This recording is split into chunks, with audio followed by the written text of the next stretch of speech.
তো ফাইনালি আমরা ভেবে নিলাম যে আজকের এই আমরা ভাইপোরা খাওয়াটা খাইয়ে দেবো। কেন কি আমার ভাইরা এখন সব যে যেমন ব্যস্ত হয়ে গেছে, সব বিয়ে শাদা করেছে, মানে বিয়ে করেছে বুঝতে পারছো। আর বিয়ের পর কারোর হাতে টাইম থাকে না, কেন সব যে যেমন ব্যস্তই থাকে। তো ভোরবেলা 4:30টার সময় আমি আর তোমার দাদাবাবু বেরিয়ে গেলাম তো মাংস কেনার জন্য। ভাবলাম কি মাংস কেনা, তো চলো ক্যালবার্ট কেনা যায়। এই ক্যালবার্টটা আমরা কিনেছি। তো এটা অনেকটাই বড় ছিল, আর আমাদের বাড়ি অনেক মানে ভাই, দাদা, ননদের বর অনেকজনই আমাদের মানে খাওয়ানো প্ল্যান করা হয়েছিল, তো নেমন্তও করেছিলাম। তো সেই সব তুমি আমার ব্লগে দেখবে। তো এখন দেখছো যে মানে মুরগিটাকে মানে আমরা কিনে ওটা ওজন করা হয়ে গিয়ে ওরা মানে মুরগিটাকে কীভাবে মারলো, মানে যখন মারলো তখন ভাবলাম যে আমরা যদি কোনো পাপ করি, যে এরকমভাবে হয়তো আমাদের মনে হয় মেরে এরকম গরম জলে সেদ্ধ করে আর তার মধ্যে আমাদের লোম চামড়া সব কিছু তুলে তারপরে আগুনে সেঁকবে। তো আগুন এরমভাবে সেঁকে তারপর ওরা যখন নিয়ে চলে গেলো মুরগিটা কাটার জন্য, আমার ভাবলাম এবার আমরা যাবো। কেন আমরা ওখানে ভোর 5টা থেকে আমরা বসে আছি, তো তখন বাজে ভোর 6টা। তো আর ভালোই লাগছিল। আর এখানে দেখো পুরো একদম মানে জালিটা কিচ্ছু নেই, মানে ওখানে যে মুরগিগুলো আছে কিছুই মুরগি নেই, কিন্তু তারপরে ওখানে মুরগিগুলো মানে থাকার জায়গা নেই, এত মুরগি ওরা মানে ভর্তি করে নিয়েছে। তো ওখানে সব কিছু মুরগি পাওয়া যাচ্ছে। আর আমরা গেছিলাম উচ্ছেপোতা এই মুরগিগুলো পাওয়া যায়, মানে এই ক্যালবার্ট মুরগিটা ওখানেই পাওয়া যায় আর অনেকটাই কম দাম।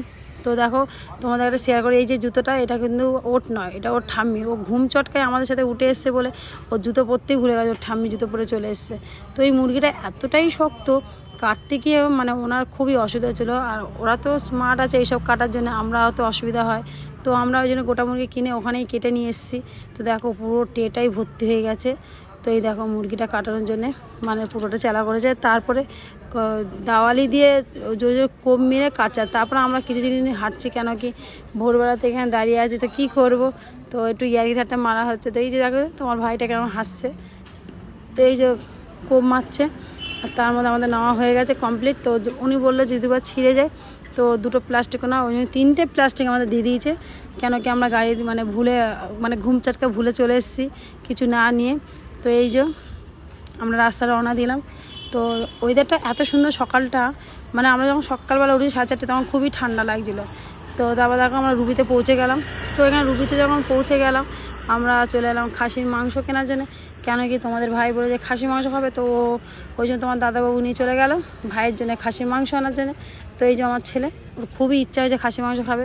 তো আমরা ফার্স্টে বালিগঞ্জ হয়ে গেছিলাম, বালিগঞ্জ থেকে আমরা কিছু জিনিস বাজার করেছি, দেখলে লঙ্কা লেবু বাজার করেছি, করে আমরা এখানে বেরিয়ে গেলাম, রওনা দিলাম। তো টাটা। পুরো ব্লগটা যদি দেখতে চাও তাহলে আমার ফাইলে ঢুকে পুরো ব্লগটাই দেখো, আমি কি রান্না করেছি, কি রেসিপি করেছি, সব কিছু আমি ওখানে দিয়েছি। তো টাটা, সবাই ভালো দেখো। আর সবাইকে বলছি যদি ভিডিওটা ভালো লাগে লাইক কমেন্ট শেয়ার করে দিও। টাটা।